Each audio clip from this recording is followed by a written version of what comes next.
Good afternoon, everyone. My name is Will Pomeranz. I am the director of the Kennan Institute. I want to thank you all for joining us today to discuss how Soviet leaders promoted cultural unity and a diverse citizenry. I encourage you to stay up to date with our latest Kennan Institute events and publications by visiting our website and subscribing to our two blogs, Focus Ukraine and the Russia File, as well as our podcasts, Kennan X and the Russia File. Also visit our Hindsight Upfront Ukraine collection on the Wilson website for the latest news and analysis focused on Ukraine.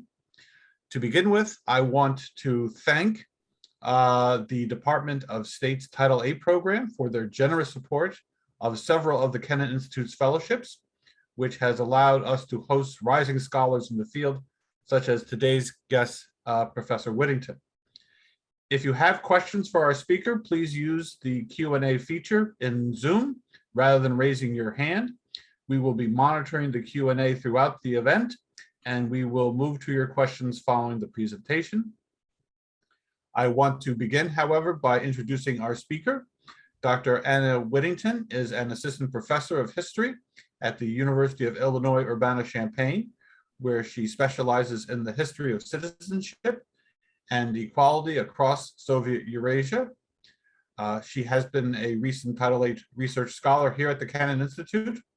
Her first book manuscript, Repertoires of Citizenship, Inclusion, Inequality, and the Making of the Soviet People, explores the discourses and practices of Soviet citizenship and identity from the October Revolution to the Soviet collapse.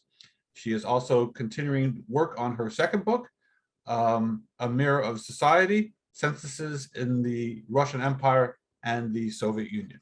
Anna, floor is yours. Shares on now, right? Yes. Okay. After the October Revolution in 1917, Bolsheviks inherited a vast geographic expanse that was home to nearly 200 distinct ethnicities, some 130 million people who would need to be integrated into the new Soviet order. Adding to the complexity of the task, Vladimir Lenin and Joseph Stalin had long critiqued the Tsarist regime's treatment of non-Russians, creating expectations that Bolsheviks would liberate the subjugated masses. To reverse prior oppression, Bolsheviks organized their polity as an ethno-territorial federation and promoted minorities in politics, the economy, and culture. The image that you see here on the screen from a poster encouraging participation in the 1959 census visually represents this public investment in all peoples. In the foreground, we see citizens in an array of national dress, and they're flanked at the top by the flags of the national republics. Alongside this embrace of diversity, however, a larger challenge remained. How would leaders forge cultural unity among an extraordinarily diverse citizenry? My presentation today investigates the Soviet Union's dual promotion of unity and diversity through the lens of citizenship and identity. I argue that political and cultural elites promoted a civic identity that was built on active participation in public life, a vision that citizens embraced across a wide geographic and cultural spectrum. I emphasize that the Soviet rhetoric of equality, inclusion, and multi-ethnic representation coexisted with systemic inequalities that shaped lived experience. Inclusion and inequality were both fundamental to Soviet citizenship.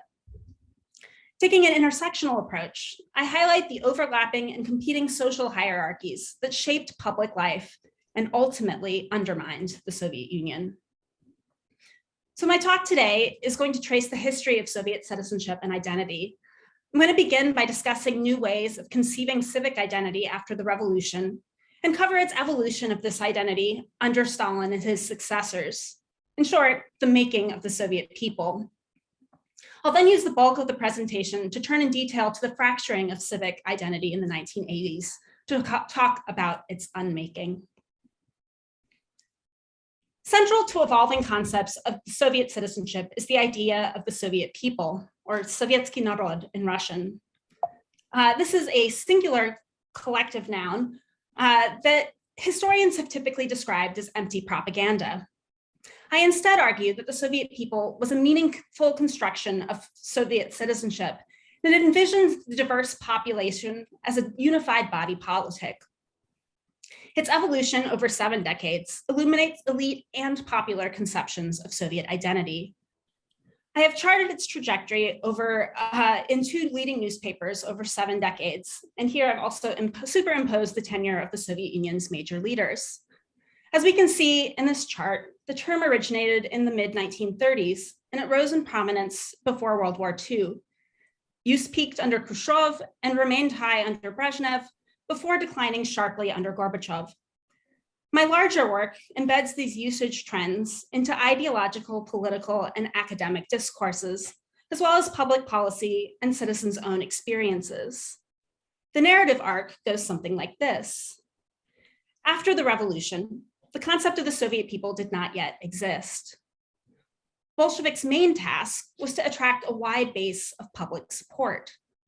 Early policies sought to include historically marginalized communities into education, politics, and the economy. And Bolsheviks took what we might today call an intersectional approach, tailoring their message to various marginalized groups. This 1920 poster shows this dynamic at work, drawing on class, gender, and ethnicity to integrate specific groups into public life, or at least to encourage that integration. This is a strategy that tended to see the population in parts rather than as a unified body politic. Citizenship policies during the first 2 decades of rule reflected this differentiated approach, with class and ethnic identities shaping the way citizens accessed rights. After Hitler's rise to power in 1933, the looming prospect of war generated fears of division. Leaders introduced the concept of the Soviet people in the mid-1930s to promote unity at a time of crisis, calling on citizens to make sacrifices and participate in political and economic life. This 1935 article pictured here was one of the first to theorize the Soviet people, and Bukharin, its author, emphasized diversity while encouraging people to identify first and foremost as citizens of the Soviet Union. Citizenship law underwent a concurrent shift. Instead of the mediated, differentiated model that dominated in the first 2 decades of rule, leaders introduced a more uniform model of citizenship, in which all citizens theoretically had access to the same rights. We obviously know things were a little different in practice, but nevertheless, it was an idea of equality. The 1941 German invasion hurled the country into an existential crisis as citizens united in battle and on the home front. For many, World War II concretized the abstract notion of the Soviet people as they experienced the country as a coherent whole. This shared experience expanded notions of civic identity. Stalin's successors, Nikita Khrushchev and Leonid Brezhnev, envisioned a more cooperative relationship between state and society, one that was predicated on provisioning for citizens' well-being, as emphasized in this 1955 poster. Believing the Soviet people to be a meaningful community of citizens, scholars scoured demographic trends for proof of its existence. They interpreted rising literacy, urbanization, growing Russian language proficiency, and interethnic marriage as evidence of unity and shared culture. These findings were shared in a wide range of popular scholarly literature in many languages, like the ones that you see here.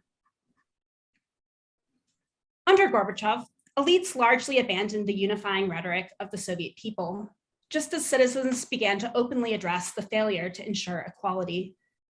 The very institutions and practices that had previously served as sources of unity began to reveal deep social rifts that leaders proved ultimately unable and unwilling to address.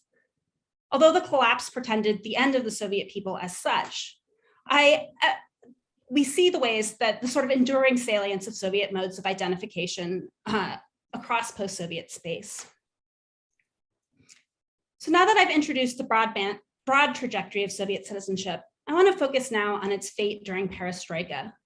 To return to this chart, I specifically want to focus on this final stage when the concept of the Soviet people, for decades the cornerstone of multi-ethnic unity, all but disappeared from public discourse in just a few short years.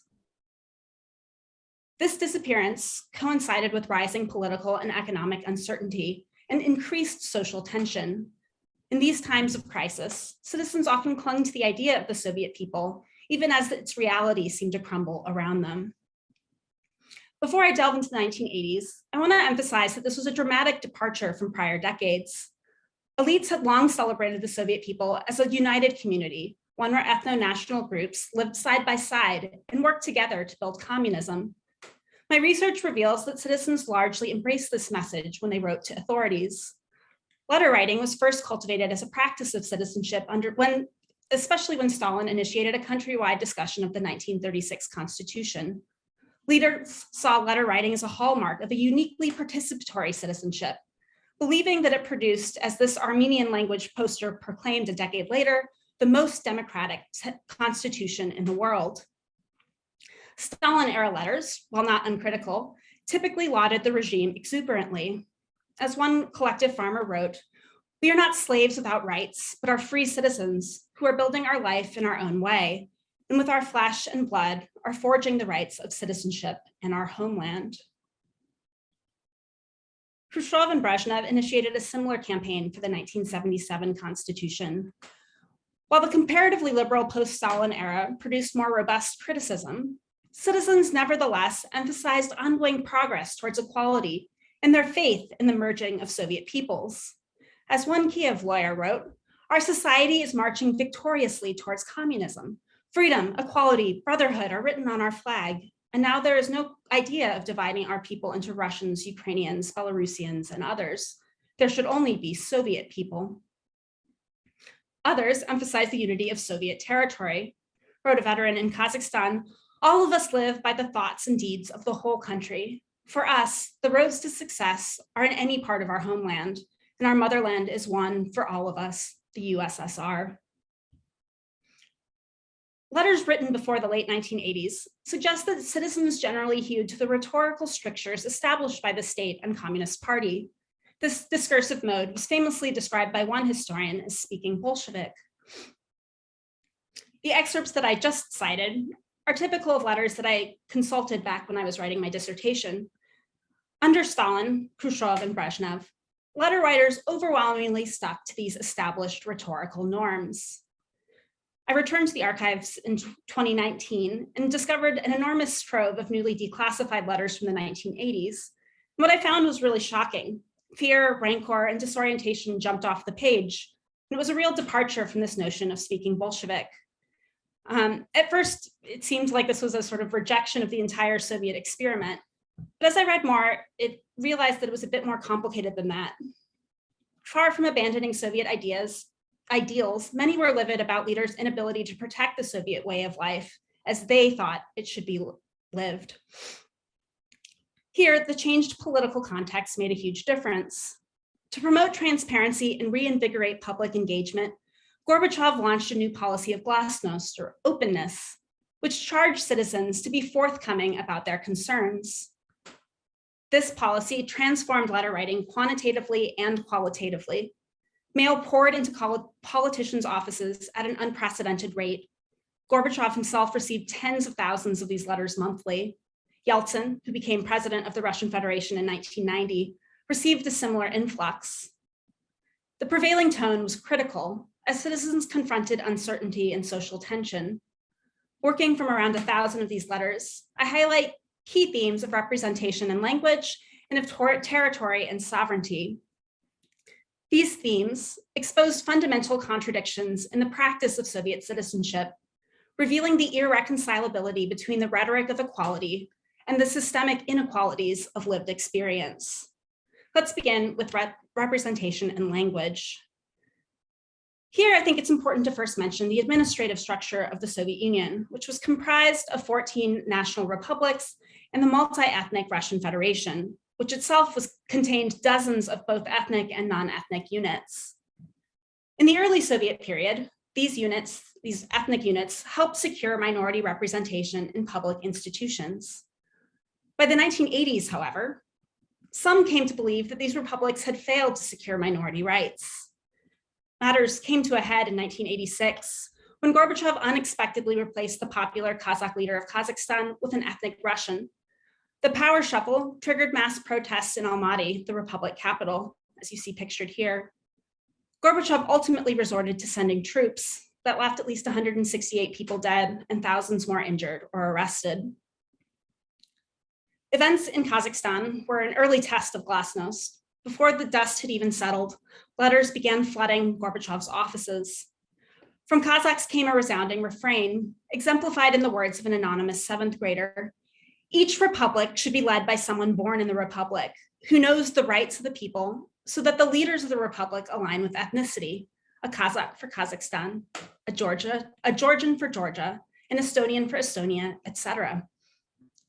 This letter writer was hardly alone in expecting that leadership should reflect local ethnicity. Many believed that the state had failed to adequately promote non-Russians in politics. Wrote another, I write with such indignation that there's no limit to this indignation. Is there no worthy Kazakh in all of Kazakhstan who could rule our Republic of Kazakhstan? I'm not a nationalist, but if I'm not ruled by my nation, then all of us Kazakhs are worthless. These 2 letters happen to be anonymous, but many signed their names to similar statements. Non-Russians demanded more than just having a co-ethnic at the helm. Many bemoaned the status of marginalized minority languages. This same letter, for example, decried Russification among Kazakhs. A collective letter from Kiev likewise complained that Republic leaders could not speak Ukrainian, and they were completely unfamiliar with national culture, a fact they blamed on the sharp decline in Ukrainian schools. Activists in Belarus demanded that Belarusian be restored as a working language in party and state institutions.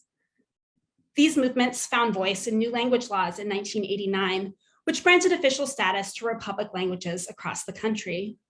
This image from a 1989 newspaper in Ukraine announces the text of the law elevating Ukrainian.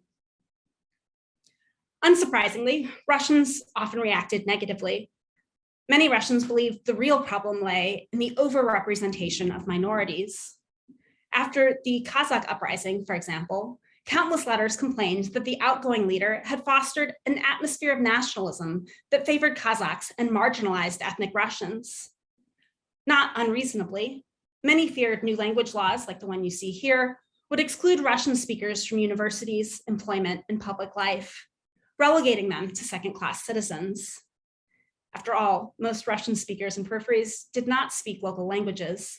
You can consider this 1989 letter from Uzbekistan.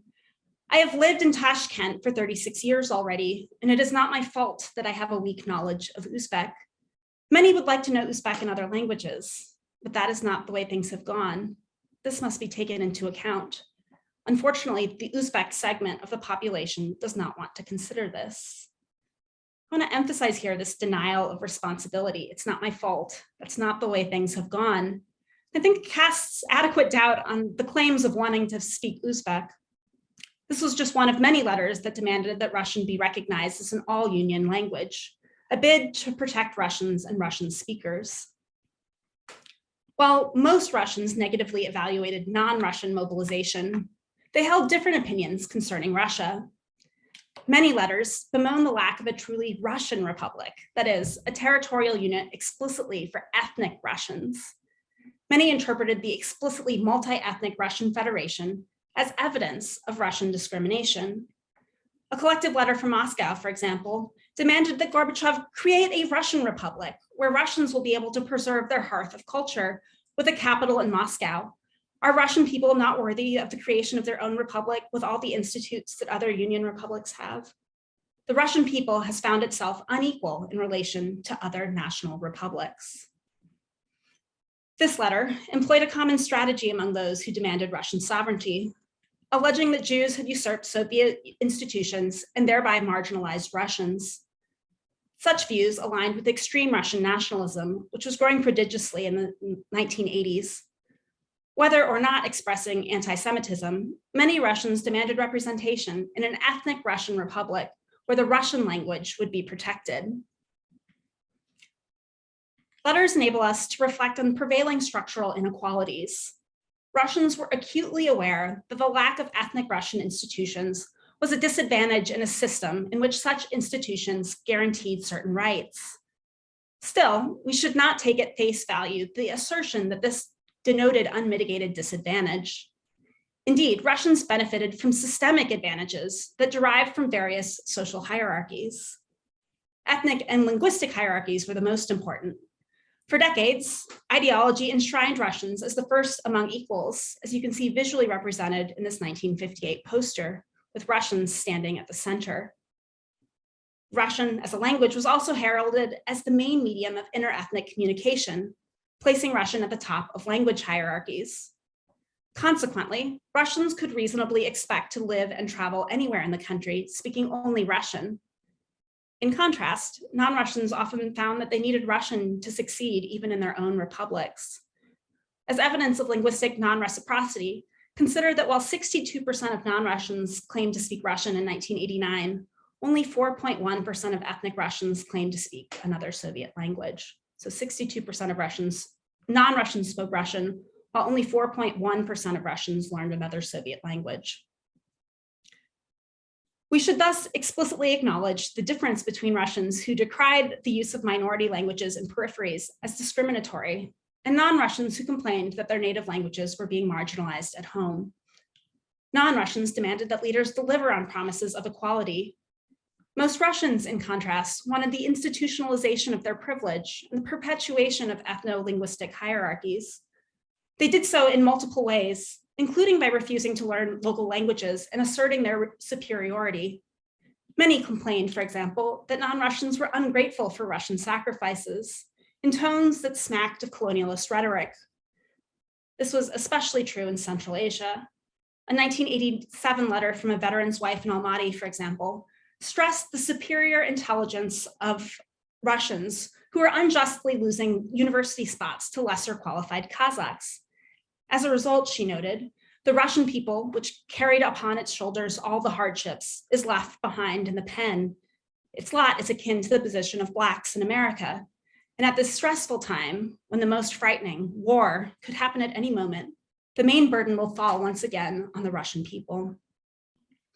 This wildly inappropriate invocation of Black experiences underscores her explicit insistence on Russian sacrifice and victimhood. While non-Russians sought national revival, many Russians resorted to anti-Semitism, Islamophobia, ethnic chauvinism, and racism in order to protect their privilege.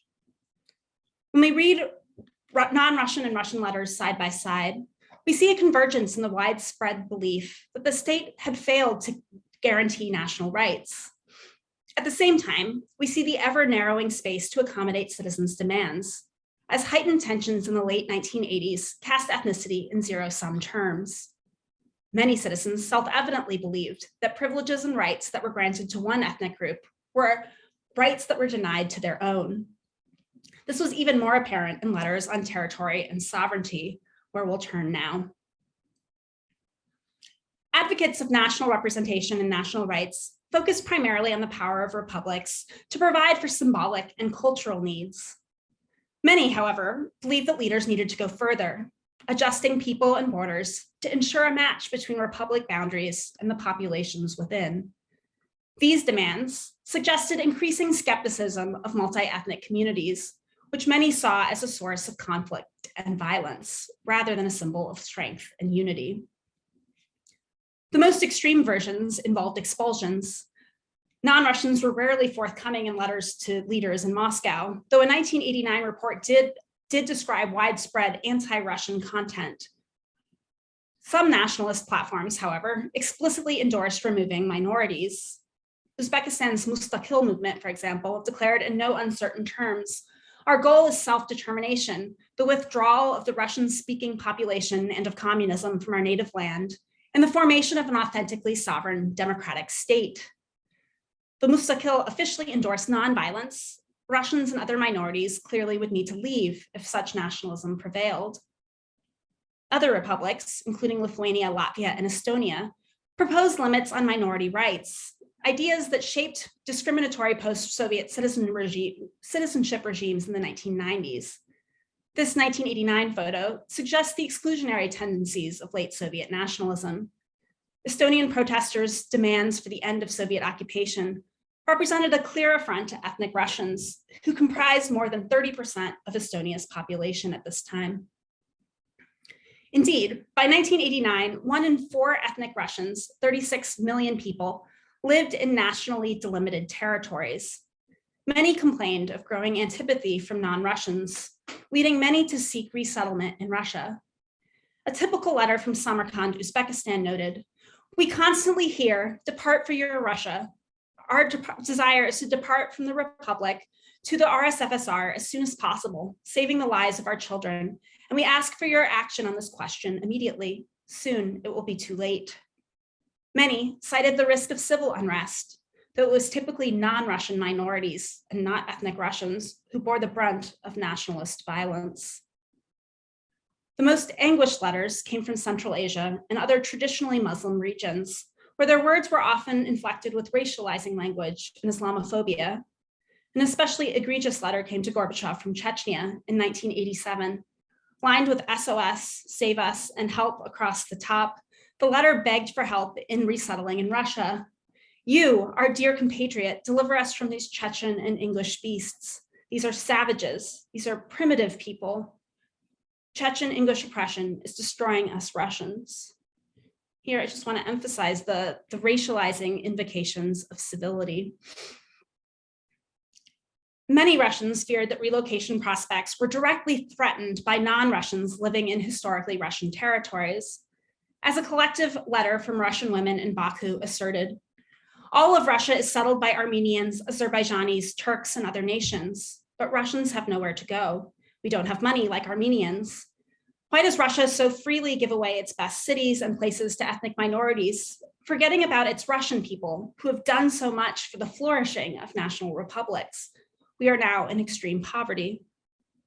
Many letters, including this one, demanded that non-Russians be returned to their own republics by force if necessary to make room for Russians returning from peripheries.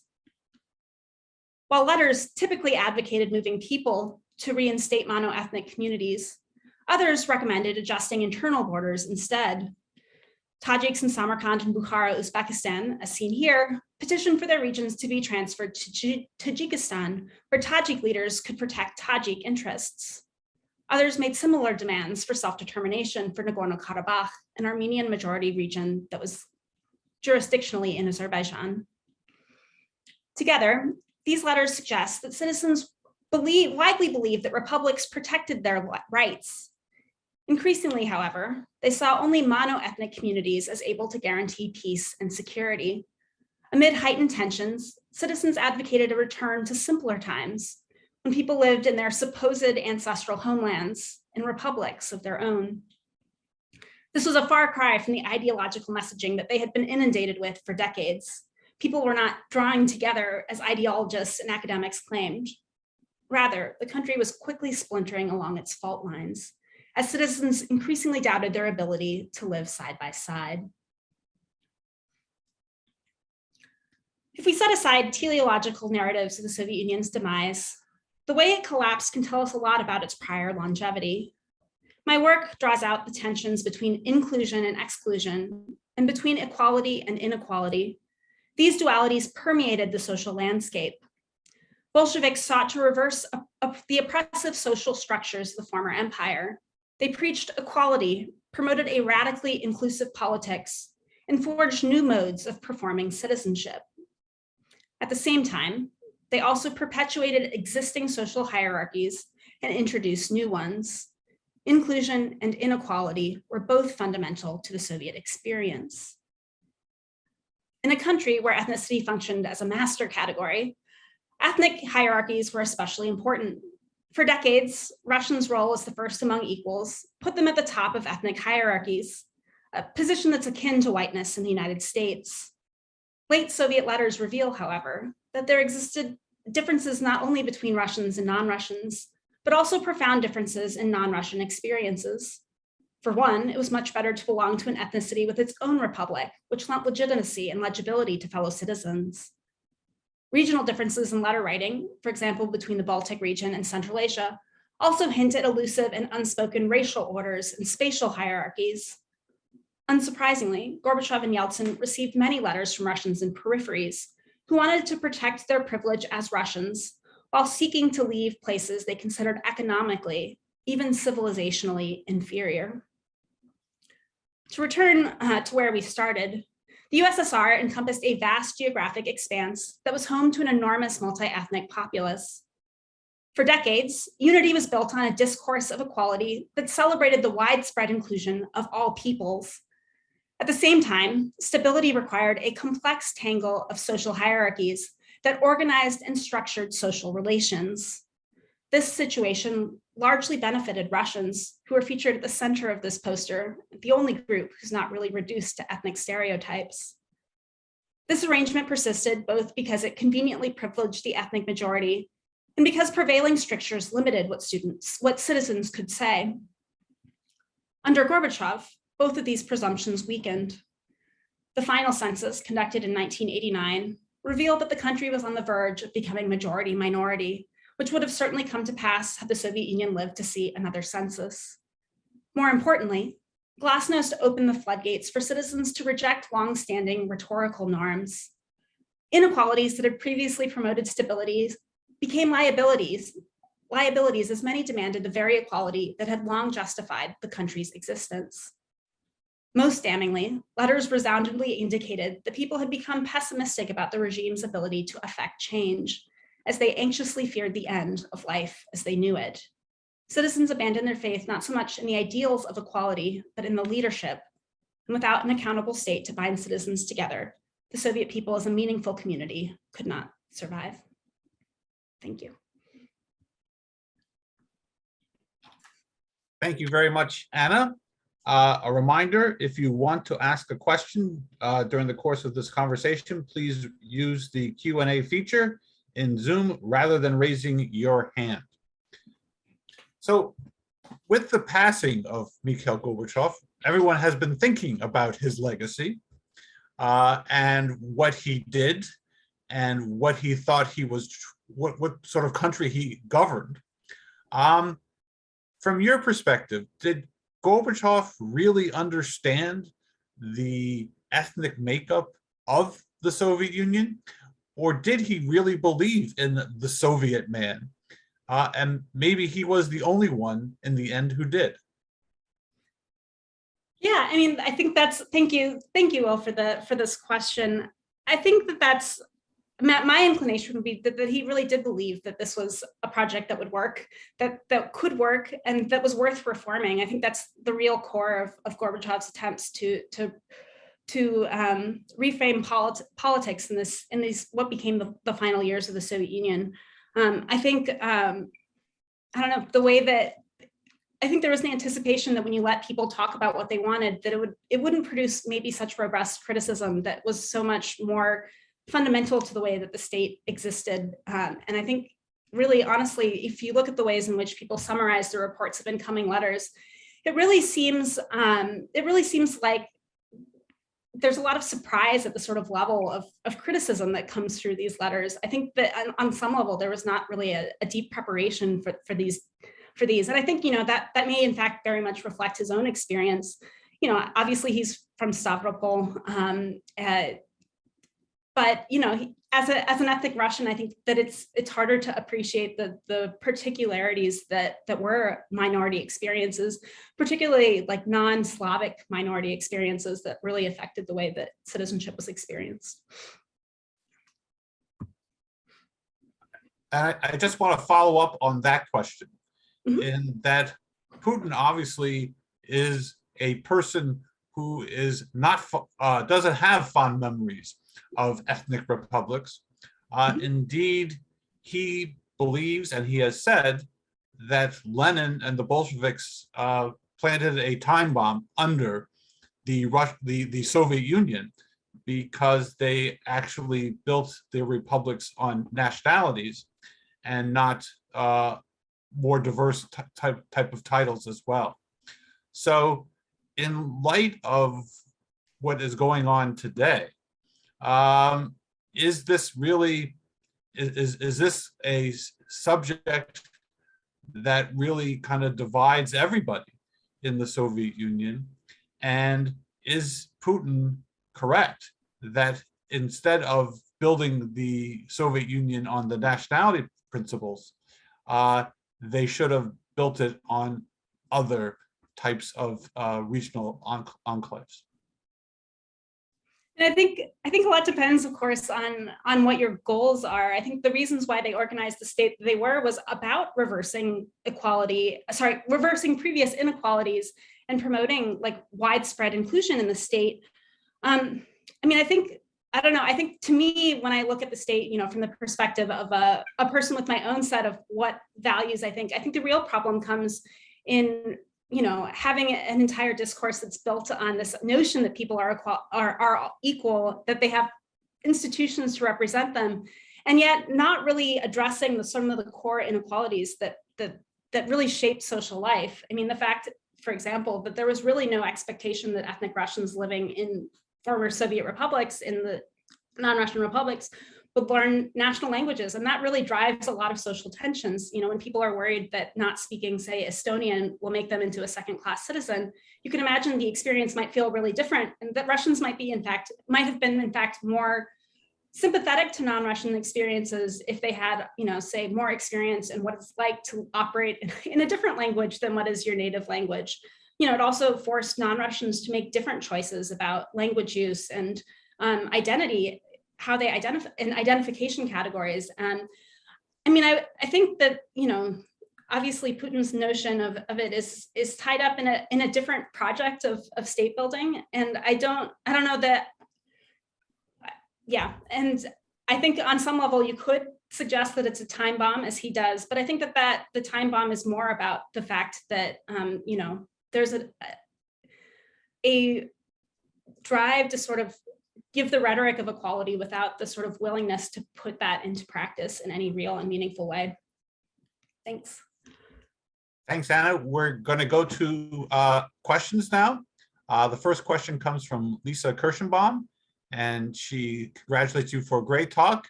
And she's interested in the origins of the Soviet people in the mid-1930s. You suggest that external forces, Hitler and later the German invasion, were critical. Were there other important causes? What prompted the leadership to meet external threats in this way? Yeah, I mean, I think, so there are many things that are at work in the 1930s. I think the external situation is one of the most important as a sort of driving factor. But the 1930s were also a time where there was a real revision of the way that leaders saw their state. The 1936, I mean, the early 1930s sees a move towards declaring the sort of beginning of a class, approaching the end of approaching a classless society. The new constitution institutionalized equality formally in ways that it hadn't previously been institutionalized. That includes things like not having class-based approaches to rights. And I think the sort of rise of the Soviet people is both a sort of driving conception of that. It sort of helps express that new notion of unity. But I also think it both drives it, and I think it reflects this new emphasis.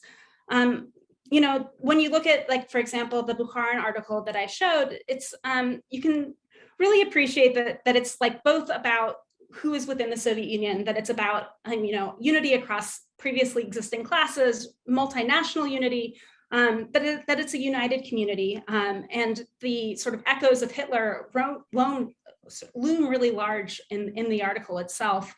But this is also true throughout newspaper reporting in the 1930s. There is a huge emphasis on the sort of enemies abroad as well as the enemies within, and I think both of these are ways of sort of crystallizing the body politic and thinking about who does and doesn't belong in often the most violent ways possible. Our next question comes from Michael Keyes, and we've just moved that a little bit. And he says the presentation, in my view, highlights studying the USSR to ensure that we don't make the same mistakes here in the United States. Was there an ideal Soviet person who was not Russian, but to which people could be pointed as a model of a Soviet to which they could conform? And then he adds, on a larger level, did any kind of institution in Soviet society do a good job in integrating ethnically diverse people? Yeah, this is an interesting question too, because I think it raises a sort of related question of tokenism that I think is closely related to the question of representation. I think one of the issues in the Soviet Union is that, I mean, there were examples of non-Russians who made it into the elite that would be celebrated as examples of great Soviet citizens. But I think it's important to think of that these were often sort of operated in the range of sort of tokenism, where it's like they're doing their best to show that, you know, non-Russians are represented and there, but like when you actually look at the sort of visual culture, the emphasis is almost always prioritizing Russians. I think in terms of institutions, I mean, I think that there are many examples of successful integration, especially on like a more individual level. Certainly, you know, one of the sort of hierarchical structure, like regional structure of the Soviet Union made it possible for citizens across a wide geographic and cultural spectrum to find upward mobility. You know, this was upward mobility that typically took place in the Russian language, often in institutions that were in Russian.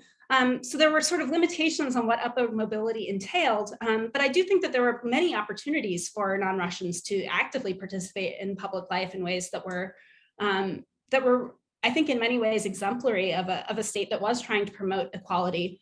At the same time, I don't think that there was ever any real attempt to dismantle the more subtle inequalities that really structured the way these social interactions took place. A reminder, if you want to ask a question, please use the Q&A feature in Zoom rather than raising your hand.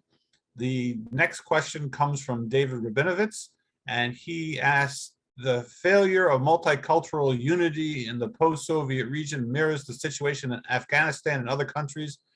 Is there any hope for peaceful coexistence anywhere? Well, that's a broad philosophical question, but take a stab at that one. I don't even know where to start. I mean, on some level, I feel like every day makes me hope less in the ability of peaceful coexistence. I mean, I think if anything, like the sort of lesson to be learned is about thinking about, I mean, taking seriously the complaints of the marginalized and understanding that those are a real part of the ways most societies work.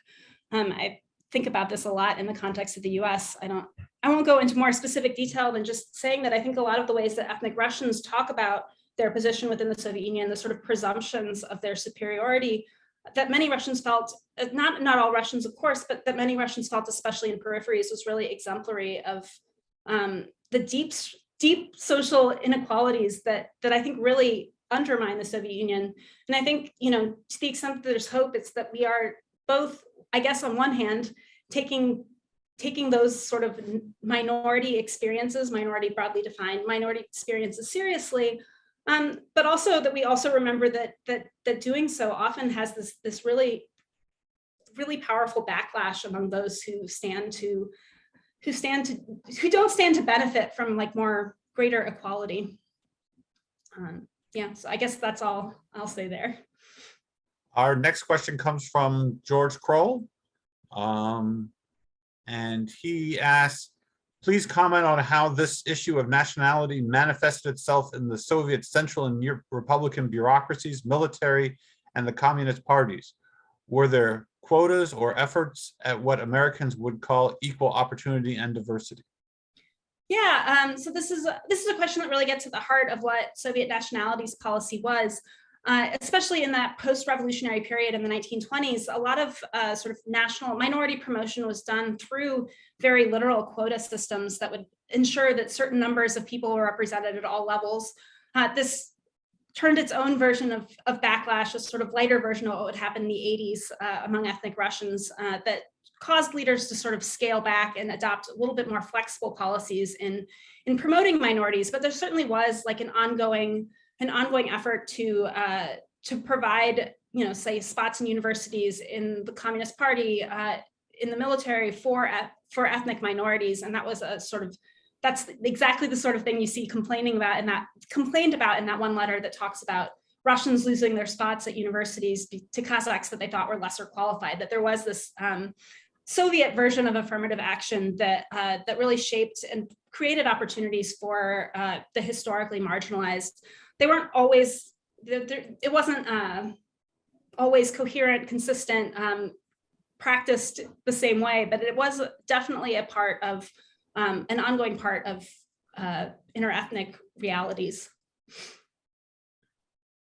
Our next question comes from Bill Veal.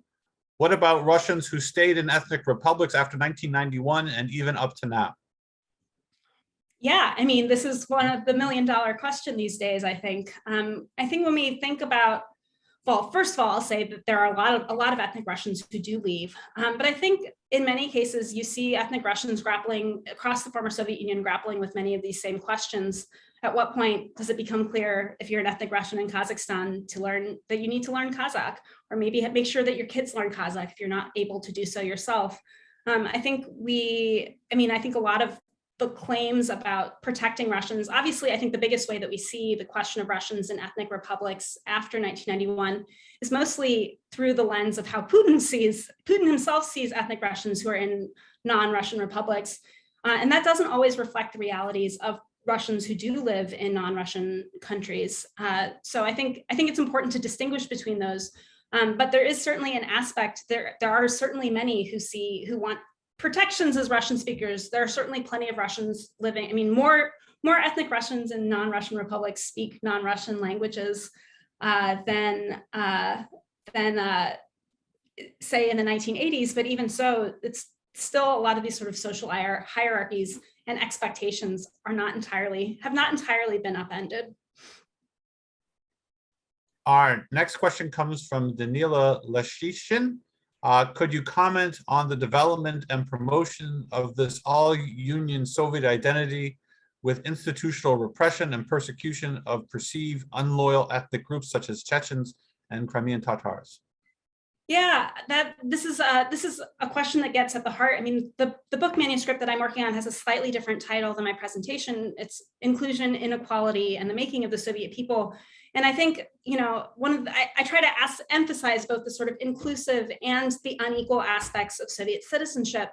And one of the things, just speaking, for example, about the idea of the Soviet people, which first comes into common usage in the mid-1930s, this is an idea that comes at the same time that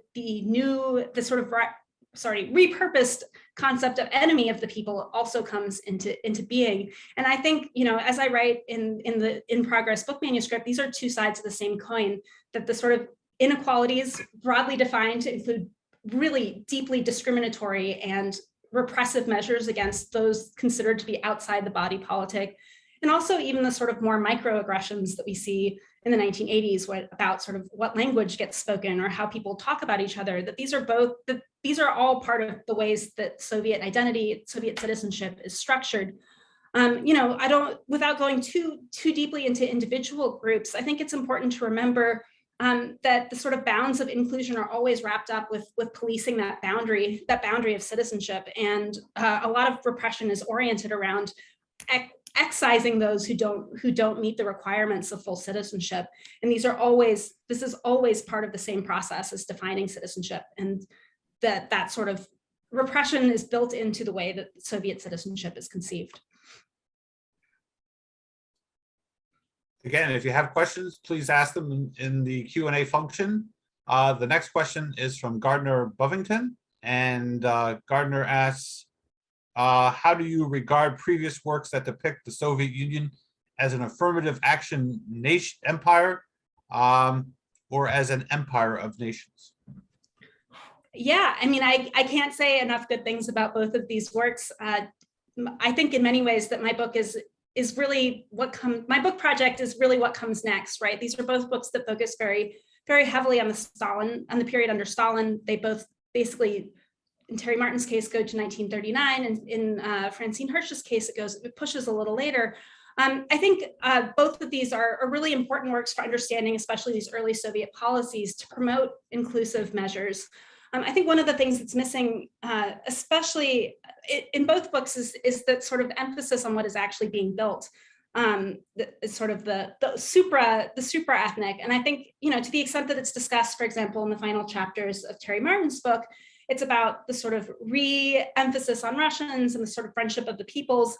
But there's a sort of explicit dismissal of the Soviet people as a meaningful category. And I think one of the things that I emphasize in my work is the importance of these notions of supra-ethnic identity.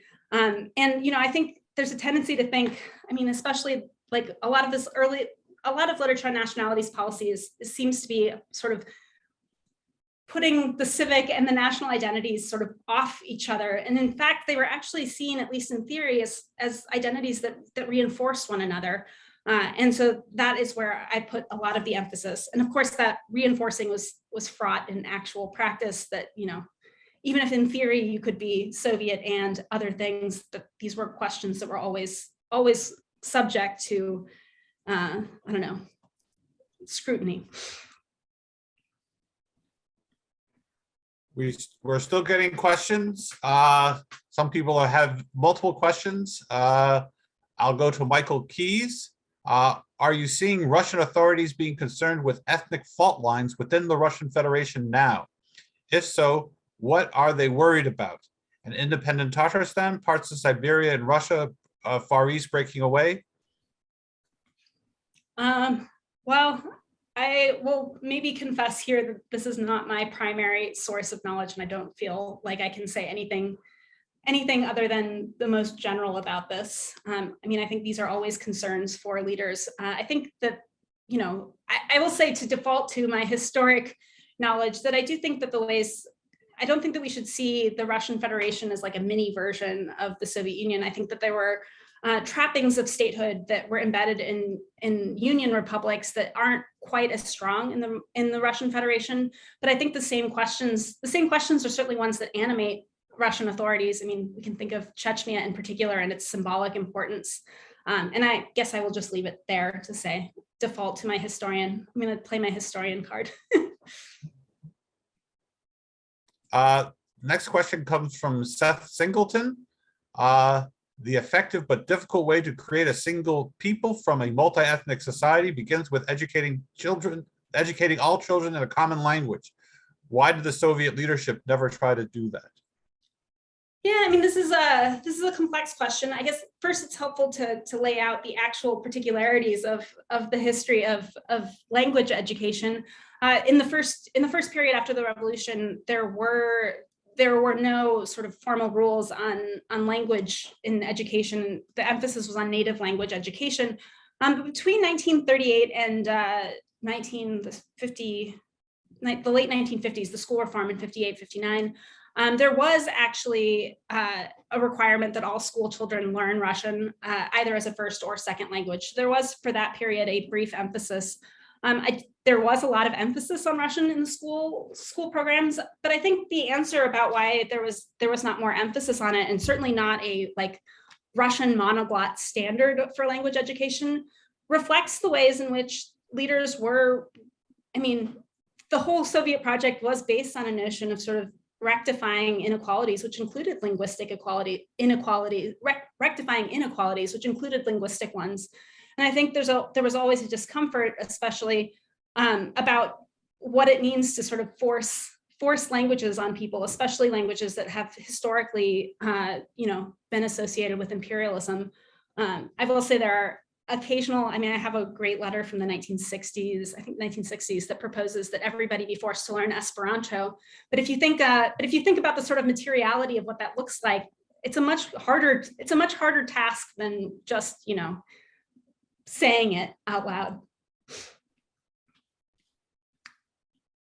Our next comment comes from a scholar who's from Tashkent, who is currently a visiting Fulbright scholar at Kent State University. He really has a comment. So from the very beginning, it was not a union of equal nations and ethnicities that in the end, as you rightly mentioned, led to the collapse of the Soviet Union. The Soviets left a harsh legacy ethnically and culturally and linguistically, which is still being felt, especially in Central Asia. Yeah, I mean, I can't say enough about the ways in which songs like the one that you would have experienced as a child, learned as a child, really reflect these sort of implicit structural inequalities, social hierarchies that really dominated the social landscape that they did get questioned occasionally. I mean, if you think about, say, like Ivan Zuba, who also died earlier this year, his entire idea of sort of Russification or internationalism was that the sort of emphasis on Russian, sort of internationalism was basically Russification by a different name. And, you know, he really decried the real, you know, implicit inequalities that were baked into the ways in which language policy and cultural policy was experienced, especially for non-Russians. So I appreciate the sentiment, and that, I mean, I think it really, yeah, speaks to the ways that the Soviet Union was organized. So Anna, you mentioned about the ability of Russians and other ethnic groups to rise in the Soviet Union, and that there was certain social mobility. But you didn't address the question of propiskas and the attempt to basically limit social mobility and movement, not only in the Soviet Union, but even today in the Russian Federation. So to what extent was there this kind of potential ability to move and to change? And how did this propiska system basically limit this notion of social mobility? Yeah, I mean, I think we should distinguish, I guess, between social mobility and like physical mobility on some level, although they often go together, right? But I think that the propiska system is actually like, you know, the sort of registration in city that affected certain parts of the Soviet Union, particularly large cities. I think in many ways sort of reflects the sort of implicit social hierarchies that existed, the hierarchies that existed between urban space and rural space, between, you know, big major cities and smaller ones, but also, you know, who could get a propiska also reflected existing social hierarchies, like, you know, pseudo class, like class hierarchies, essentially. I think we can call them class hierarchies. Who can get permission to live in a city? It tends to be, you know, the more, you know, white collar intelligentsia, university professors, you know, professionals, and it much harder for, you know, the broadly defined lower classes. And I think, you know, you know, I focus in my own work specifically on more of the sort of ethnic and linguistic hierarchies. But I think that when we think about the sort of Soviet Union as a hierarchical society, that it extends in so many directions, including these ones that are, I mean, it really reflects the spatial, the social, like class hierarchies as well. Okay, we've gotten to all the questions, and we're out of time, so we're going to bring this conversation to an end. But I want to thank everyone today for joining us, and especially to the State Department and the Title VIII program, to Dr. Whittington. And again, a reminder that you can follow us, our events and publications, and our podcasts. And we look forward to you joining us in future events. So thank you, Anna, and thank you all for your questions. Thank you, Will.